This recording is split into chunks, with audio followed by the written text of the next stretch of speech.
the material that you individually use. I was surprised now in the last piece, at some point when you moved to the loop bass, you started to play some kind of slightly folk-based or anyway idiomatic material.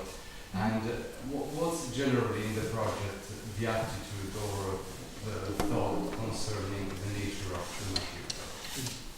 That would be my first question. Like, so that would be if we're looking for something in specific, or if we avoid certain things, or it's possible to include them if they are maybe included in some part of the system and so on. I think one of the really wonderful things about this project that's very different from a lot of scenes I've been in is that there's no illegality.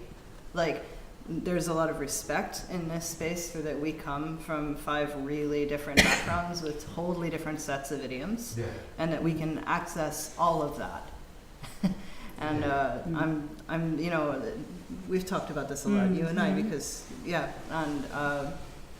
there was a point in my life when I was doing a lot of session work in Boston with old guys from Greece and Croatia and Armenia and Turkey, so maybe I have that in there somewhere. But I was also hanging around with this guy who was doing a well-tempered microtonal system, so that's in there too. And I can just access what's there. I mean, I think there's this sort of consonant third string music aspect to all of this, which I really, really appreciate, because there are so many sort of scenes or schools or pursuits of improvised music, which are also wonderful, but which are very specific and are very we can't have idioms here because we're doing this. And sometimes that makes the most beautiful music, right? I mean, I love these Berlin players, or, you know, the company thing where you try to throw out all of your, you know, past or what have you. But here that you can access everything to do this. I mean, and then...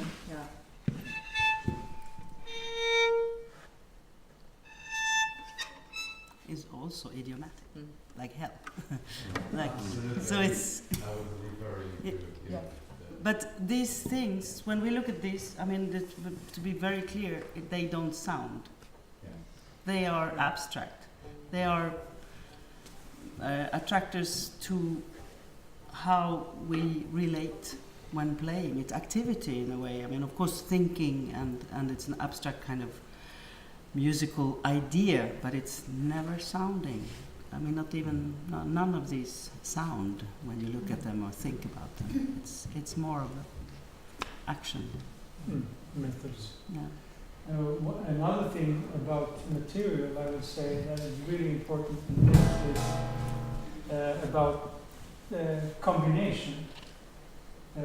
Klaus mentioned earlier in his presentation the term permeability. And this is a really important concept when using maybe specifically what you refer to as idiomatic material. But somehow we have to make that material permeable, so that we don't dominate the whole ensemble. So Klaus has his way of, letting this making this folky thing that was going on out porous in some way, that it's letting other stuff through. So it's not a layer that is, here I come with my material and that blocks everything. Somehow whatever we throw in there, we have to be aware that it's permeable, so that the others materials have the same chance of being heard. Yeah, that's a great point. Because I'm thinking that's often why you would want to avoid idiomatic material when you want to do collective improvisation, because it blocks other possibilities out, or it creates dominance in the group. But what these methods, in my experience, do is offer possibilities for working very efficiently with permeability and with listening in ways that it's possible to combine very different materials. But of course, what we've also been doing is really try these methods in very many different ways with very many different materials. So it becomes a kind of embodied knowledge of this permeability, I would say. So we can handle when things come up, and so the experience for me of doing these things is an incredible freedom, which I rarely experience in other free improvisation contexts. Because I really feel that I could do whatever I want. I could do something that's very noise-based, or very rhythmic, or very folkish, or melodic, or harmonic, or whatever. But there is a distributed responsibility in the group that we take care of. How are we going to handle this so we don't get stuck in a domination pattern? And creating the loopholes. Yeah. To bring it back to this, the windows I was showing on that slide. That we have to be active to create loopholes for ourselves and for the others. The whole time. I mean, we have to work with having this grid. If you like, also becoming permeable. So opening windows and listening for the windows, and creating them ourselves, and it's so much in the combination. This is, for me, the essence of this project is the power of combination, and that's the thing about being in a collective environment. A truly collective environment is that combining things becomes of essence. And part of that is also, which also from my personal experience, is that that you actually make really strong statements with small. You make a really strong statement without dominating. That is, how is that possible? That you can really be very specific and very, very clear, and more clear than I think any other constellation, and then still the result is collective.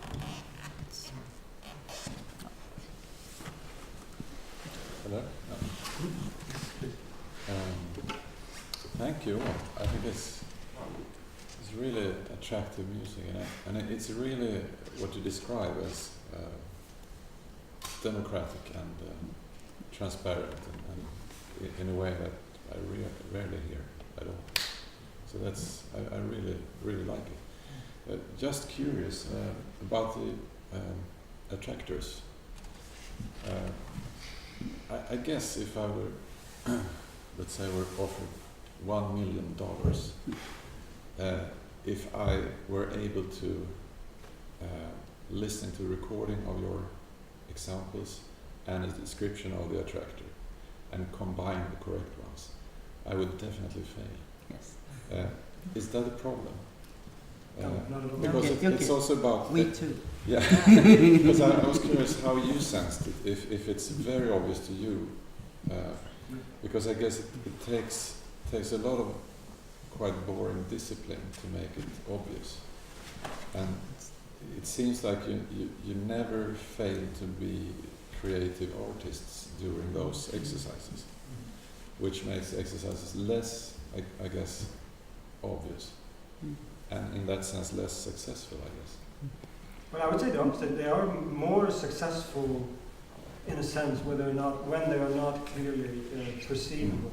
I think it has to do with the kind of level of abstraction, really. I think we've talked a lot about that in the group, as we can feel the force of the attractors and the way that they kind of affect each other. It's not like now it's one attractor, now it's another. It's really like being in a force field. I think you used this tensegrity harp thing once. Oh yeah, this is Buckminster Fuller term that you have. I had a buddy who was building. He had followed Buckminster Fuller across the country to learn about his theories. And who is Buckminster Fuller? Buckminster Fuller was this maverick American engineer who invented not invented, but he's famous for building geodesic domes as a symbol for a better society. And he built a 3-wheeled car, and he wanted to make society better with engineering. And in the 60s, lots of people followed him across the country and listened to him give 6-hour lectures. And one of his ideas is a tensegrity, which this is. It's a dynamic system where all the parts are sort of equally affecting each other. I had a buddy who was building a tensegrity harp in his basement, so that he played makam. He played Turkish music, and he was interested in modes. So it had 27 strings on these big holders, and if you pulled one string, the whole mode changed.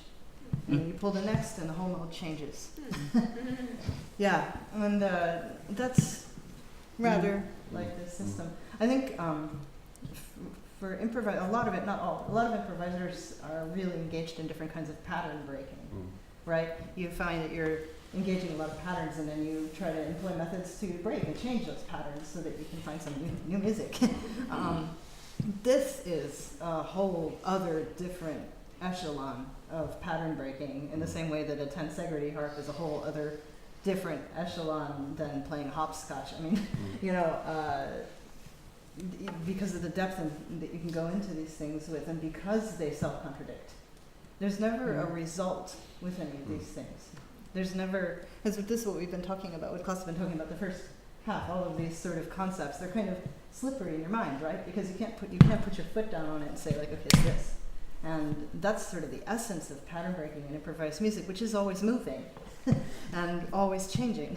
So similarly, of course, you can't figure out which one it is, because then it wouldn't be working correctly in a way. Just a short follow-up question.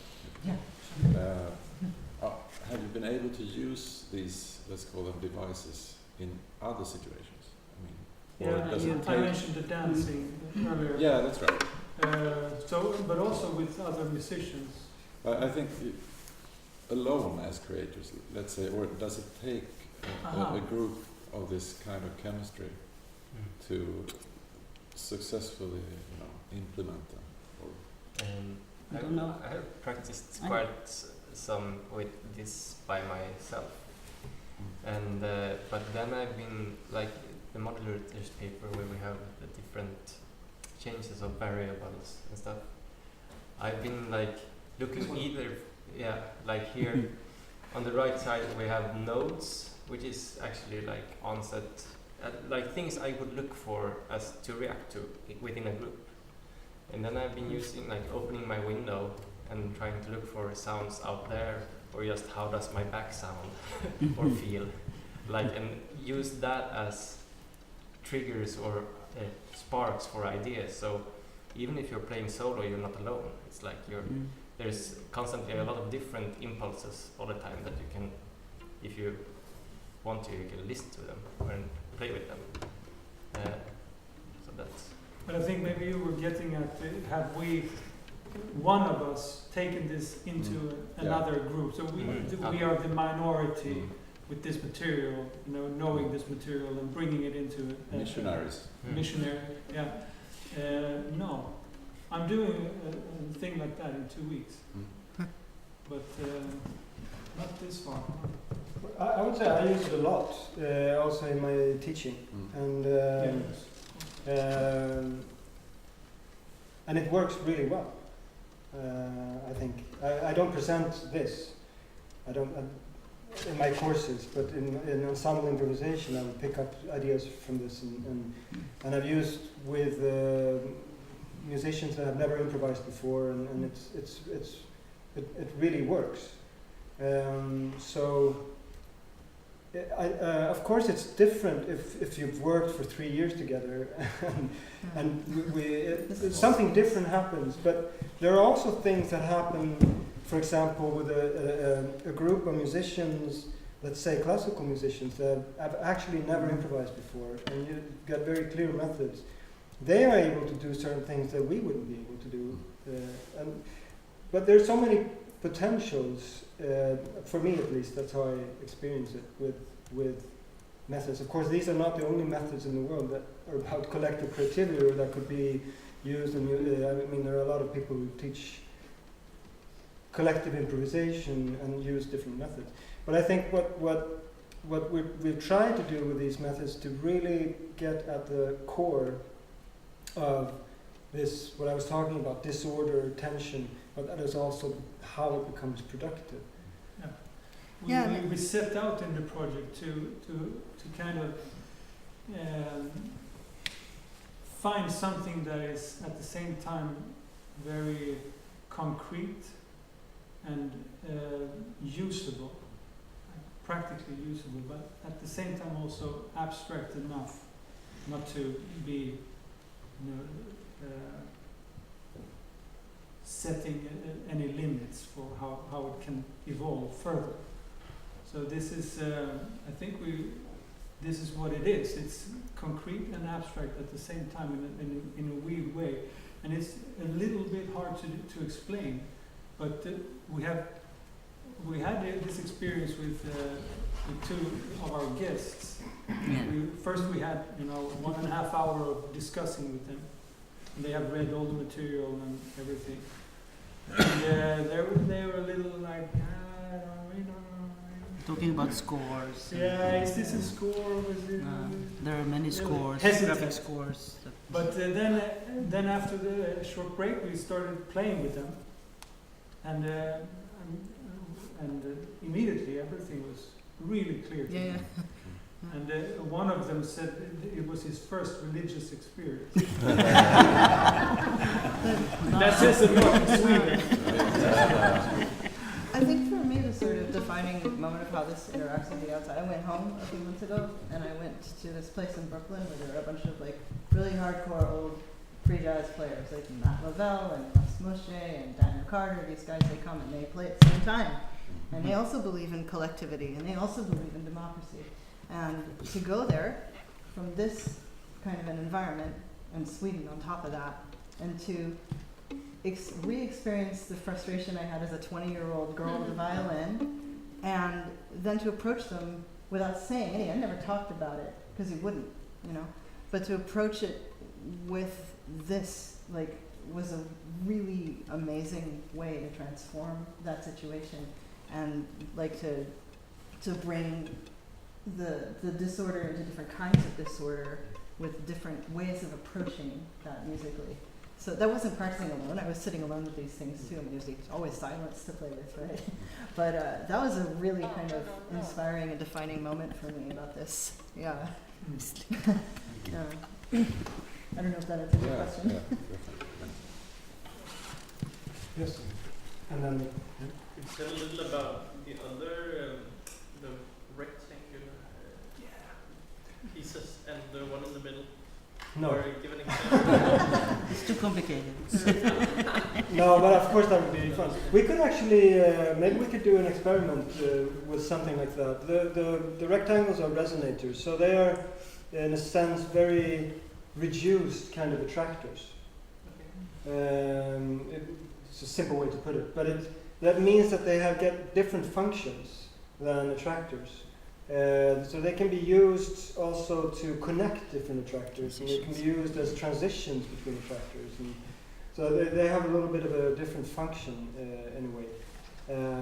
And they could actually become attractors themselves also, so it depends. But they are a bit different in nature. And the connectors in the middle are three methods to work with form that do not impose a form from the outside. It's to be able to create a variability in form, but still allowing form to self-organize. So it's not to say we're going to do this, or we're going to have a part here and then comes that and then comes that, because that's not what we were looking for. We wanted to look for these rhizomatic possibilities that the form can self-organize. So we came up with these three that we have been working with. But maybe we could do an experiment with that. We also have a question there. Yeah, I think this is really interesting and how well you're playing together during these 3 years. It has really became a group. Very interesting with the connecting piece. So very interesting, and also this big plan.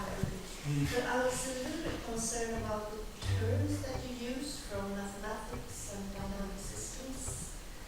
Because I'm just wondering if you are doing it to have some terms or words together to work with. Because as I understand dynamics and chaos theory, it has a lot of organization, a lot of mathematics that in a way is very, very far from disorder and so on. So I'm just wondering if you really, in a way, need a connection with science in that way, or if it really binds you together in some intellectual thought. Well, need. It's been, I would say that the concepts we've been using have been very productive in I think we all agree about that because we talked a lot about it, how the various concepts have actually instigated processes, artistic processes that I really don't believe would have happened otherwise. So that's the effect of the circulation between conceptualization and practice, where these terms have been very important. So but your question seems it's not that we're using scientific terms to explain what we are doing. We are adopting terms to do something practical, and that's a whole different thing. So these terms have become useful for us in the way that we have interpreted them, or so on. And the last thing I would say is that what you see as order or organization depends on how you understand, how you approach the complexity theory. So, for example, the ways that complexity theory is used by process philosophers like Deleuze and Delanda and Brian Masumi is a little bit different from how, for example, there would be different ways of talking about self-organization. So when it comes to like very simple, in a sense, autocatalytic loops, that's one way of how self-organization can happen. And then you would have different varieties that become increasingly complex. And in the sense that I'm interested in those terms, has more to do with the kind of double contingency that's involved, or reciprocal interaction that becomes involved when humans are working in this way, or with complex responsive machines it could also be. So I guess that discussion is a little bit different because it's really a wealth of terms that are used in different ways in different contexts. So it's not machinic, it's not in that way that we use those terms. And of course, chaos theory is also a little bit different in a way. Now we use some of the images here because I think it's useful for getting ideas like how we experience the different gravity fields of pulses and different speeds, for example. It's not that we're trying to explain something scientifically. It's not like that. You were using a lot of pictures from dynamic systems Yeah. As an explanation of how you think and how you work. Not as an explanation. Okay. As images that can be more or less useful for getting a grasp of how we are approaching these concepts and methods. So not as explanation. I don't think we said it was like No, an I explanation. was just asking about the Yeah. connection, how deeply we into it. Yeah, I would say I personally gone pretty deep into it, but it's also different how we have approached it within the project. So it's not like we're trying to let's say adopt complexity theory and do improvisation from that. It's not like that. It's just one resource that has become like a tool for being able to do certain things. I don't find the English word of begreppsgöra. It's a very Conceptualize. yes, Yeah. conceptualize.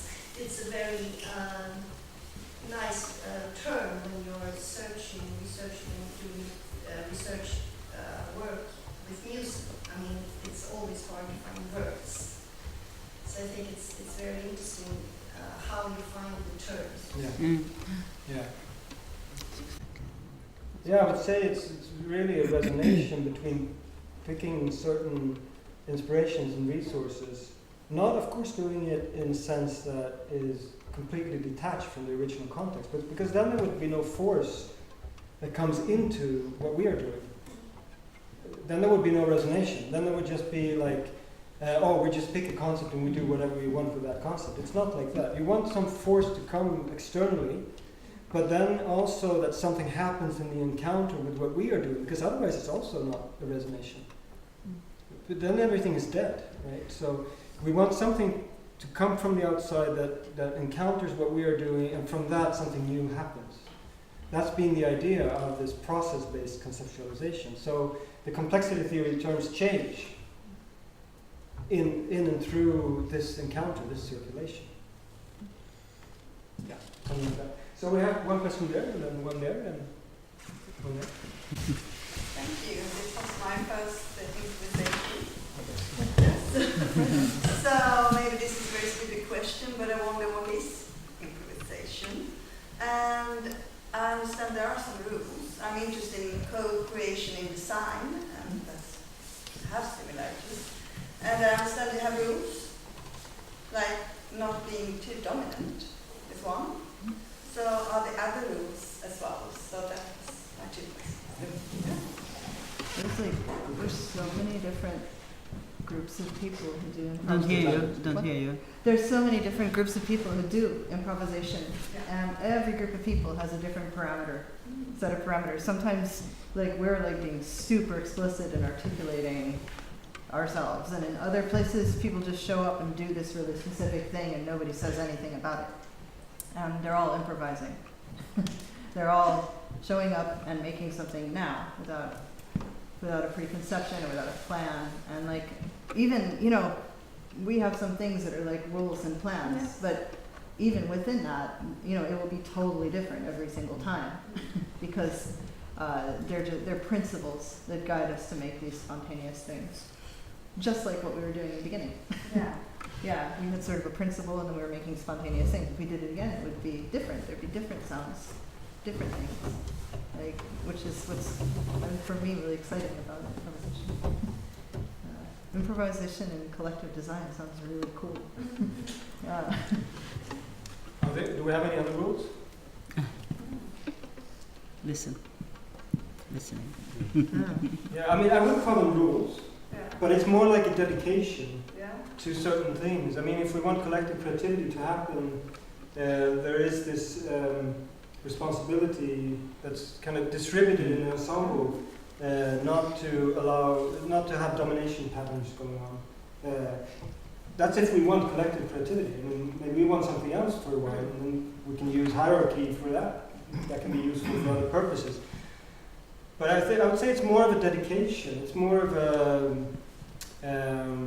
motivation that we go into, and also listening. Definitely, that we have been very interested in this intensive listening. And so, yeah, it's not like rules in a sense, but it comes out of a shared practice or a process that we've been working with. I think something like that. And we have changed. I mean, we have changed the way we play together. Yeah. I mean, we have, through all this kind of intensive working and listening and trying and being, putting these constraints on our playing, that changes. But I do think if we make a concert, which we will do tomorrow, we will have a completely other experience than if we would have the concerts we had like for one and a half years ago. We didn't have a concert. And this is so exciting, to have done all this work in improvisation and then go into a concert. It's really... Yeah, it was 1.5 years ago we played a concert. Yeah. So it's like we have been practicing improvisation, which is... what is that? And really allowing this to happen, really to be in this process, which is different from what we would normally do. We would have to, do something soon on stage. But here we've really allowed ourselves to be completely in process for 1.5 years now with something. And that's very rare and very, very interesting. I think one thing that has been with us during the whole process and even before this project is the dedication that everyone should project, or their sounds should be heard. So even if it's an unconventional setting with drums and electronics and acoustic violin, 2 violins. this has been like a dedication during the whole process that everything should be heard. Yeah. That's a simple. That's a rule. And very demanding for you. I mean, as a drummer, you've changed your It's less playing. demanding. I can just play less. No, but it's very technically. It's actually very technically demanding, and that's changed your playing in many ways. I think you become so much better. Okay.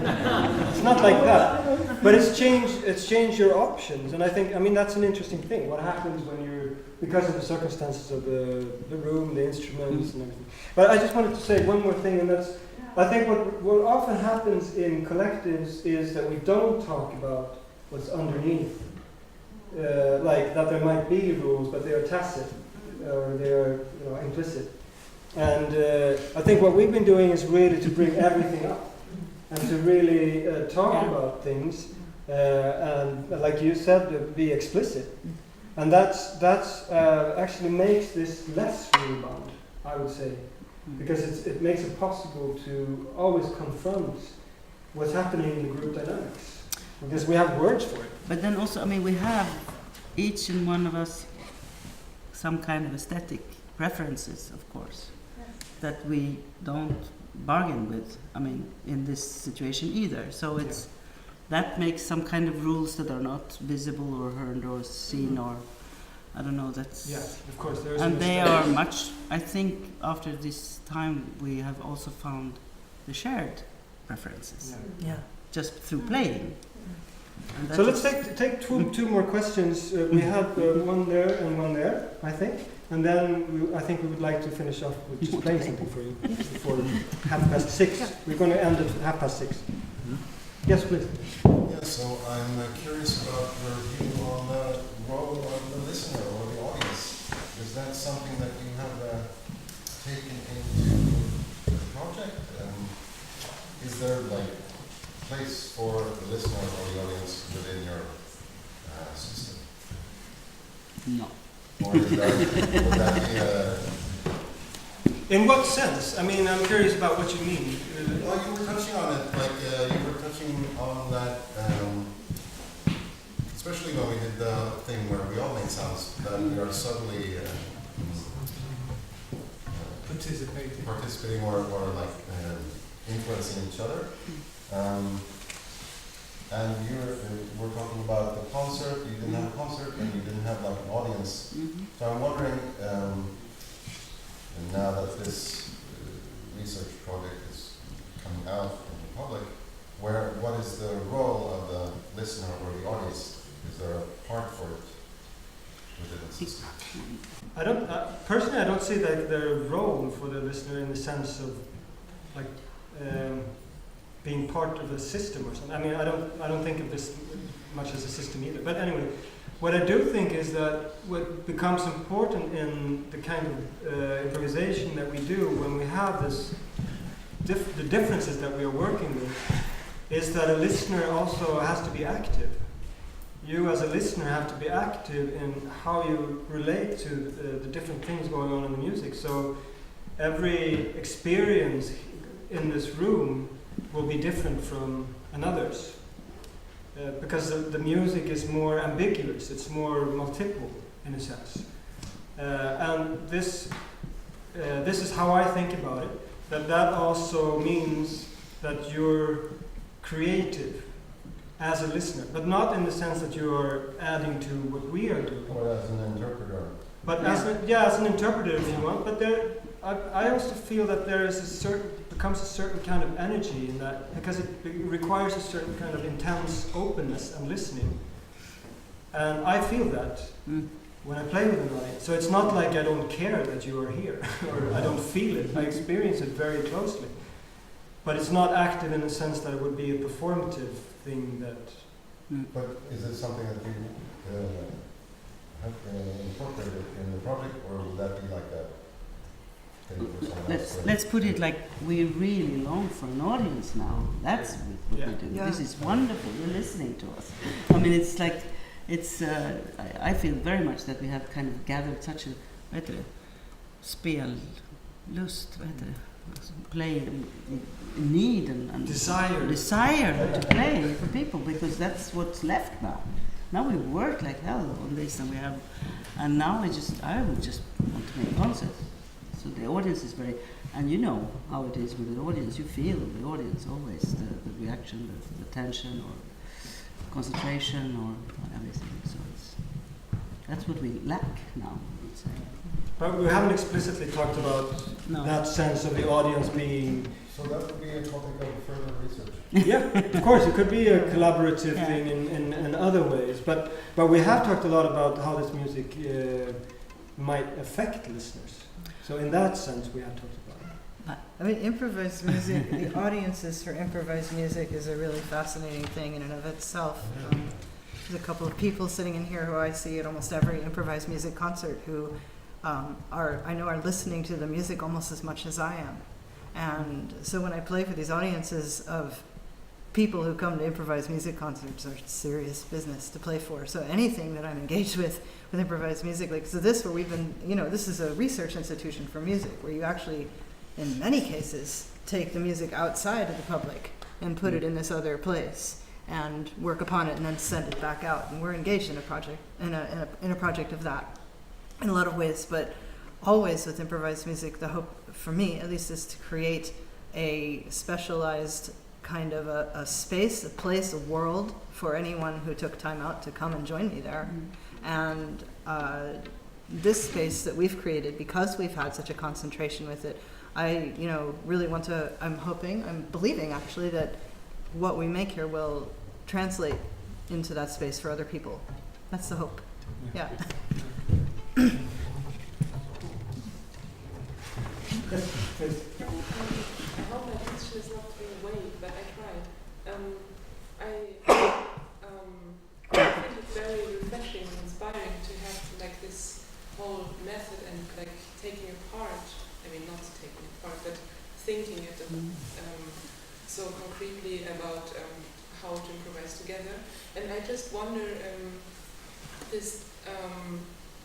where in your, how do you say, in your playing experience does that happen when you play? Because I guess it's about playing in the moment and not about thinking.